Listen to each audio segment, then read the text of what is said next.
a very special guest, a longtime friend of the industry, but somebody who's like so progressive, continues to, educate himself and other people in the industry. We have Richard Robbins from Canada. How are you, buddy? I'm very, very good and very happy to be here. And by the way, you should see the glasses on the producer here. I love it. Hey, are you on camera at all? Yeah, I am. This good. guy Okay, right here here, we are. They get to see it. I just want to make the sure wide because shot. they're very special there. He brings so much personality to the show. He does. That's I can awesome. tell. I can tell. He'd be a fun guy to go out with right here. Oh, totally. I think I just got to follow him around. It's going to be a good time. Yeah, and he can sing too, right, buddy? I dabble. I dabble in the voice arts. I love it. I love it. So, hey, by the way, Richard, my producer here, producer Mark, says he's coachable. Oh, okay. What do you think about that? Yeah, give me about 15 minutes with him. I'll find out. Oh, there you go. There you go. So, Richard, you have been one of the predominant coaches in our industry for decades, helping business leaders, agents, and brokers, as well as people in other industries as well, excel beyond what they thought their capabilities were through coaching. So, welcome to the show. It's awesome to have an amazing coach here, somebody who I've learned quite a bit from in my tenure at RE/MAX in the industry. So I'm honored to have you on here. Listen, it's my pleasure. I'm very thankful to be here. I told you earlier, I said that RE/MAX has done a lot for me. So I'm very, very, very thankful. It was 21 years ago we started this business, and I was in about a year, and I had the good fortune to do a little breakout session at the annual convention, and that was sort of the beginning. And after that, RE/MAX has been a very good friend of mine, and so I owe a lot to RE/MAX. Well, thank you, and we owe a lot to you. You've helped a lot of our agents and brokers, like I said before, exceed their potential or find their potential, if you will, through your coaching. So I want to dig into this coaching philosophy, if that's cool with you. Sure. Okay, so I've just read a book recently. I talked about it at the RE/MAX Broker on our conference. It's called The $1 Trillion Coach. It's about a coach named Bill Campbell, who was, and you're very, very familiar with this, I'm sure. He was a Silicon Valley coach to some of the top technology leaders out there. He's since passed, but he was interviewing a gentleman for an executive position at Google one day. And of all the questions you could ask somebody, you could go into their pedigree, you could go into their experience, their education, things like that. But ultimately he asked him one question, and that's, are you coachable? Now, Richard, you have to make that decision as to, is somebody coachable a lot? So what does that mean to you? Are you coachable?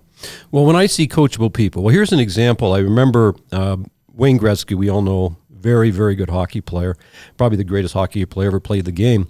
And there was an interview done about Wayne Gretzky, and they said one of the reasons he became so great, yes, he was talented, but there's many talented people that don't make the NHL. Why would that be? And they said because they're not coachable. And they said Wayne Gretzky and Michael Jordan, by the way, in this particular interview, said we're two of the most coachable people in sports. Now here, they got to the very pinnacle. And somebody that's coachable to me is somebody that is crazy curious.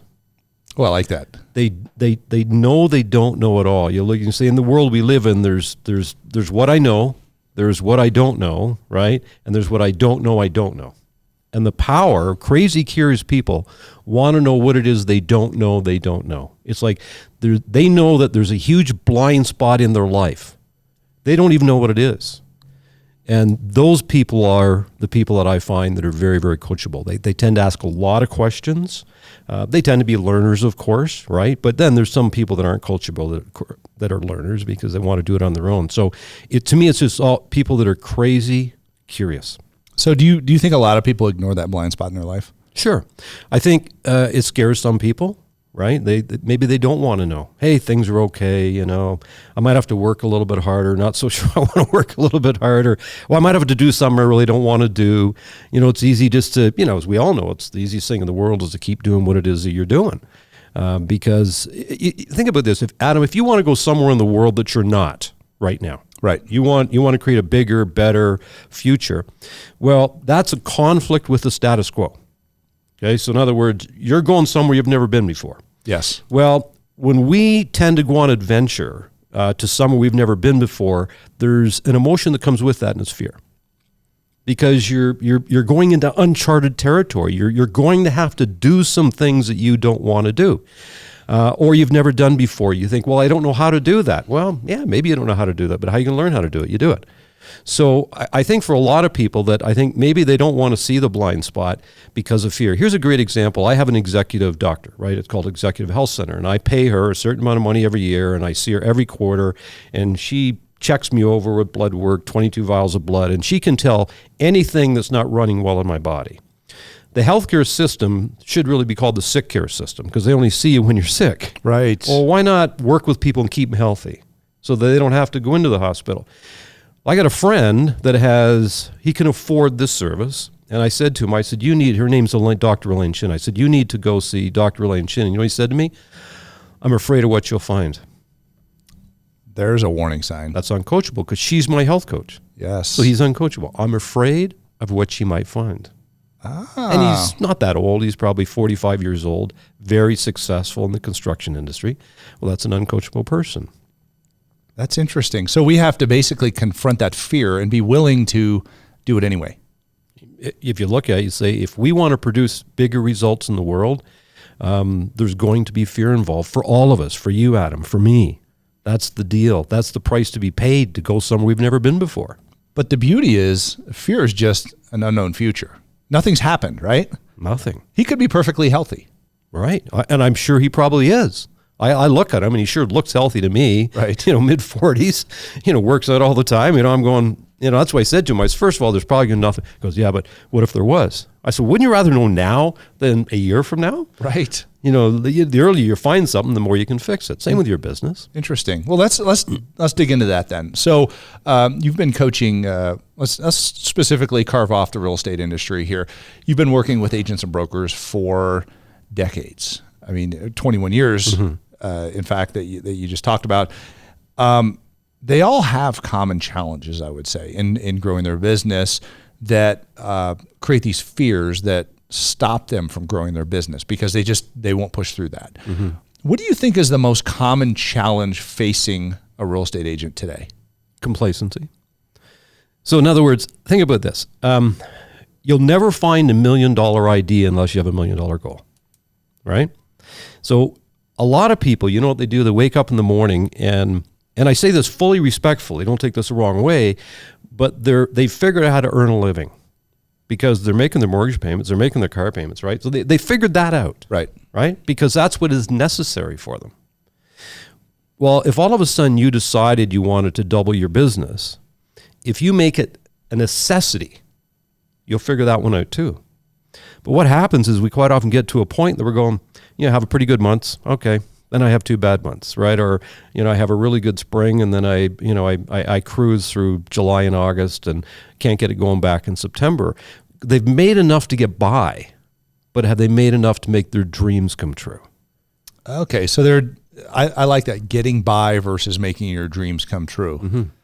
So is that really that big of a spread when it comes to your effort, or is it something that is, because everybody goes, I can't do that, or they never really confront the fact as to whether they can or can't do something. Mm-hmm. And I think can't is just an excuse for won't. Mm-hmm. But ultimately, we're not talking about this massive pivot in effort, are we? No. Well, hey, you've seen real estate sales professionals, and I've been in the industry since I was 24 years old. It's the only thing I've ever done. It's the only thing I'm qualified to do, to be honest. But so 24 years old, I've been in the real estate industry. And if you really think about it, there's many agents that you and I both know that are probably putting in 60, 70 hours a week.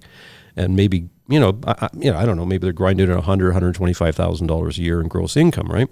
And then you and I both know many that, they might have a larger business, and yes, they've got expenses, but let's say out of 125, maybe you're netting 80, right? And all of a sudden, you get the one that's making 500 and they're netting 300 or 250, which is more than 80, and they're working 40 hours a week with weekends off. Well, so it's not about the amount of hours we put in. And the challenge I find today for all of us, me included, is this whole concept of being busy. Like everybody's busy. You're talking, how you doing? Oh, I'm busy. Somebody else, how you doing? Oh, I'm busy. Everybody's busy, right? I'm going like, no, I don't care if you're busy. Are you productive? Is what you're doing today going to move you closer to your dreams and goals. Right. There's the deal. So it's safe to say that nobody that talks to Richard Robbins should use the word busy. No, busy's not really good. Not in my office. Okay. Either. Like, we sort of joke about the word busy because, busyness is a problem for us all. Actually, I think, just my opinion, I think busyness is a form of laziness. I agree. I think busy is an excuse. Yeah, we can wake up and be busy all day long. Yeah, because all you're doing is you're kind of preloading your excuses there of, hey, how's it going? Oh, I'm super busy. Yeah. So the next thing that I ask you, you're going to go, I didn't have time to get to, right? Right. That's exactly. And it's funny because as people grow in business, what I find is they need to spend more time doing fewer things. Right. So as a brand new agent, there's 75 things they've got to do. But then as your business grows, what happens is you spend a longer periods of time every day doing fewer things. You might only have 3 or 4 priorities a day that you're going to spend your whole day on. And that's something as a company, that's what we coach them all. And then the minute you spend, say, more time on fewer things, you squeeze out all of those busy activities that you can't be doing because you don't have time for them anymore. And that's, at the end of the day, we all got the same 24 hours. We've heard this a million times. So it's just what we do with our days, right? Yeah. So talking to a real estate agent, coaching a real estate agent who comes in and says, Richard, I'm busy. I can't make it over, let's say, 15 deals a year, or let's make it easy, a deal a month, 12 deals a year, having trouble getting that done. How can I do more business? That's the first thing you point to is let's take a look at your schedule. Well, no, the first thing I do, our company would do is what we do, our company, is we help people build businesses that fully support. I'm having trouble here. We help companies build businesses that fully support the life they want to live. Okay, I like that. So the first thing we want to know is, what do you want?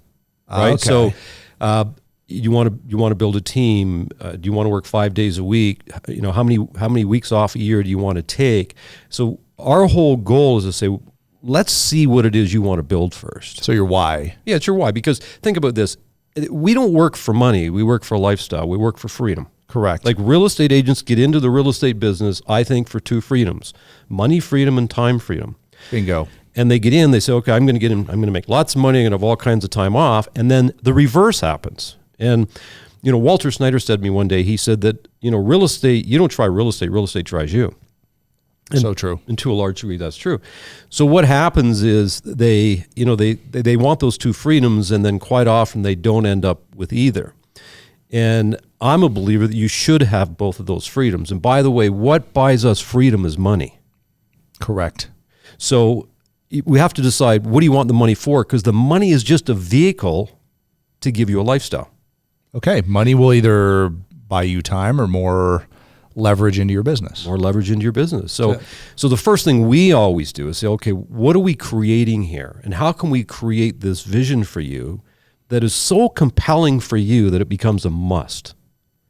Because see, the person doing 12 deals a year, that is a must for them because those 12 deals a year are sustaining their lifestyle. Correct. So that is a must. Right. Right? Because otherwise they're not making the car payments, mortgage payments, all those sort of things. So how do we turn it around that we can create something that you look at that and go, oh man, that's what I want. And then we say, okay, now that we know what the lifestyle is, and we back it out, right? And say, okay, re-engineer the whole process. What do we need to do? And of course, the other thing too is you have to help people build a business that's in their wheelhouse, right? There's so many ways to generate leads. Well, you have to find that person's personality, introvert, extrovert, and help them build a business sort of that fits their personality, or chances are they'll never be successful anyway. I love it. And it's interesting I asked a mechanical question here. How do I do more deals? And you took and said, that's not the question here. The question is, what am I trying to achieve? Mm-hmm. And then through my why, my purpose in this business. And then you kind of unpacked a greater cause here. And then, really, you made it more simple than just me going, how can I have one more? Mm-hmm. You made it, you moved it from the mind to the heart. And this desire to become more as a human being. We talk about some of the great speakers and coaches, like Jim Rohn, Zig Ziglar, things like that. When you look at what those guys unpack, they unpack your heart and your true desire, and that's the question of, do you have it in there, as opposed to, are you going to say I'm busy or I have enough time? So it's interesting that you take it from that perspective. So you've taken a real estate agent, you've unpacked their why, and we continue to revisit the why on a regular basis, which I think is one of the key problems. Is people look at their business plan maybe once a year, maybe if they have a business plan, but ultimately a coach looks at the playbook every time you're coaching. Every time. And you continue to revisit, how do I score the points? How do I run the plays? How do I create this consistency, a word that you really deeply dive into in order to achieve these goals. So we talk about that, that biggest challenge of real estate agents, complacency. How do they get to complacency from, how do they end up there? And I mean, obviously complacency is the cause of mediocrity, killer of dreams, starts you moving backwards. How do people end up in complacency, you think? Well, they've got just enough and they forgot what they're building. So think about this, Adam. Yesterday I got on a plane and I left Toronto and I flew to Denver. The pilot, he had a flight plan, and his flight plan was to leave Toronto and land in Denver. So he takes off. Now, when that pilot takes off, and the goal is Denver, no different than a goal is in real estate, to X number of deals, help X number of families, whatever, the way you position it. So it was then. Now, we get up there yesterday, and there was a lot of turbulence for whatever reason. He called it, there was up air, whatever that means. But he said there was a lot of up air and there's a lot of turbulence. So he had to keep changing the altitude of the plane to try to find a smoother ride. Now, when he took off, he didn't know what his challenges were going to be. He just had a goal in mind. That is to land the plane in Denver. Now, what he could have done was he could have said, well, we just got to follow our flight path. We can't change the path. We can't change the plan. We're just going to stay with the path. However, we got to tell the passengers we're not going to end up in Denver, unfortunately. We're probably going to end up in I don't know, Phoenix, or we're going to end up in Los Angeles, California, because that's where the weather's taking us. Right. But that's not what the pilot does, right? What's the pilot do? He says, okay, we got to keep readjusting. Hey, we're getting a wind from this side, a wind from that side, and they keep adjusting the degrees so that the path can never stay the same. Well, it's the same in business. So once I know what it is you really want, like with clarity, so you can see it, then every day when you get up, I would hope that you'd revisit where it is you want to go, what you're building, what your dream life is, and then make sure that everything you're doing that day is constantly moving you in that direction. Because if you just you create a plan and you just keep doing the same thing, it's not producing the results, well, guess what? You're not landing in Denver. Right. I don't know where you're going to land. Okay. So that's why with a coaching process, with calls every 2 weeks, every 2 weeks we're back on, let's revisit the plan. Okay, are we on track? Are we off track? Oh, we're a little off track. Maybe we're a deal behind. We're two deals behind where we should be. Then what we've got to do is say, okay, well, we got some turbulence going. We got to adjust this plan a little bit.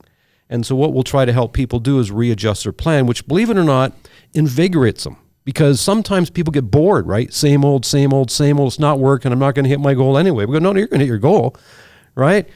We have to keep adjusting, no different than the pilot adjusts. And if you keep adjusting them along the way, you're going to stand a much better chance of landing in Denver.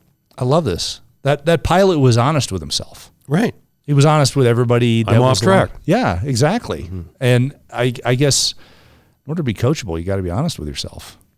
Truth is the discovery of reality. I love it. Period. Right? Huge. Yeah. This is amazing. I mean, just that coaching wisdom makes you look at your business, your life from an entirely different perspective. So, and that's really what we talk about here on Start With a Win is, looking at your life and being honest with yourself. And a lot of that happens to kind of bring you to the point of, how do you start with a win? How do you get your day going? How do you get to where you want to go?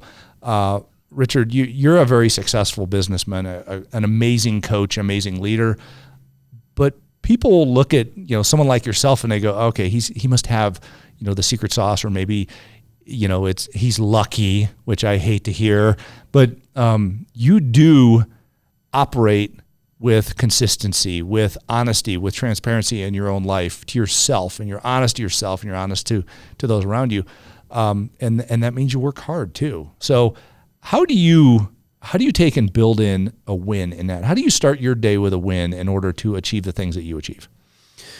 Well, I don't know if my day necessarily is what everybody needs to do, but and I learned this, and again, Jim Rohn was one of my great mentors, and he passed many, many years ago. And I went to a lot of his seminars, and he just taught me so much.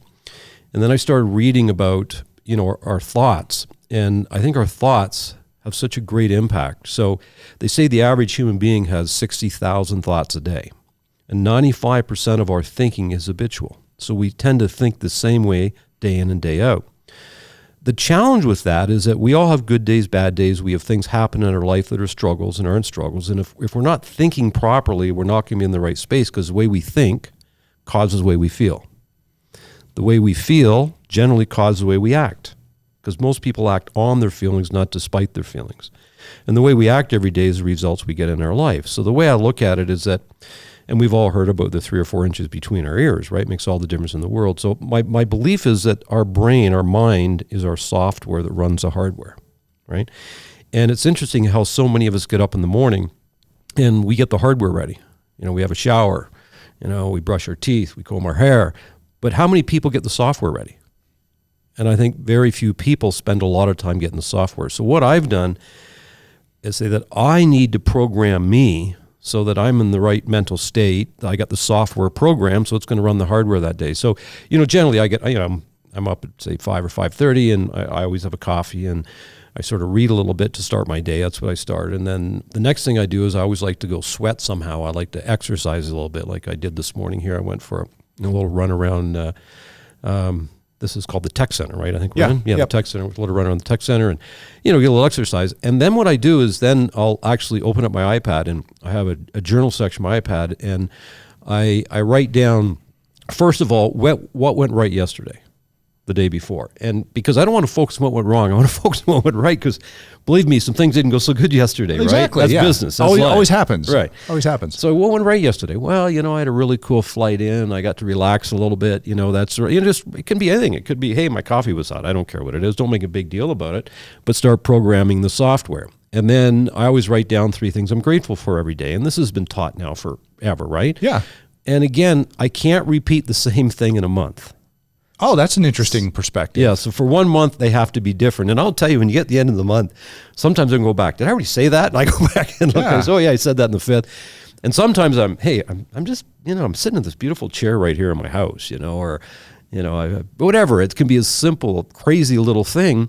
And then what I do is I look at what I call my vision. And my vision is just, really the way I want to live, what I want to do with my life, and get and refocus. And my vision is, to me, it motivates me, right? It's no different than the anticipation of the holiday sometimes is better than the holiday. And you're going, well, how could it be better than a holiday? Well, it's because it's what you're thinking about causes the way you feel. You're anticipating a holiday. You're all excited, right? So when I look at that, I go, that's really cool. And I remind myself of all the things that my family, the way, like I try to take a month off a week now. I'm getting a little bit older. You probably noticed that. So, now, basically I get to take a week off a month. That excites me, right? And get to do what I want that week. I spend some time, I get a place in Toronto, a place down in Florida. I'd like to spend, I look forward to that. So I look at all the things I look forward to. And then when I'm finished all that, I'm a pretty good space, right? So I'm going, okay. You're ready to attack the day. Then I just look every day and say, what are my big 3 today? What are the big 3 things I got to get done today? If my day comes apart, what are the 3 things that'll move the needle today? And they're not always big things. Sometimes they only take me 45 minutes, but I get those done and then go on with my day. And that's what I do every morning. And I've done that for probably, it's got to be 20 years. I adjust it a little bit here and there, and I'm not saying that I work out every day, but I try to get 5 days a week. Nobody's perfect. But I think there's something to be said for getting the software programmed in the morning, so then all of a sudden the hardware starts to maybe operate a little bit better. You get your destination before everybody else is really getting their day. Right. So that's amazing. It's interesting you go through this, and we hear the statement, success leaves clues. I see a lot of clues here in how you start with a win, and the clues, really work their way into how you have coached people over the decades in this business that we're in, real estate, and other businesses. So not just creating amazing businesses, but creating amazing people. So Richard, we really thank you for being on the show today. I took a lot away. I have a bunch of notes here that I wrote down, and I'm going to go put these in my iPad. So this has been a win for me, and I hope it's been a win for you. And it has. We appreciate you being on Start With a Win. Thanks, Adam.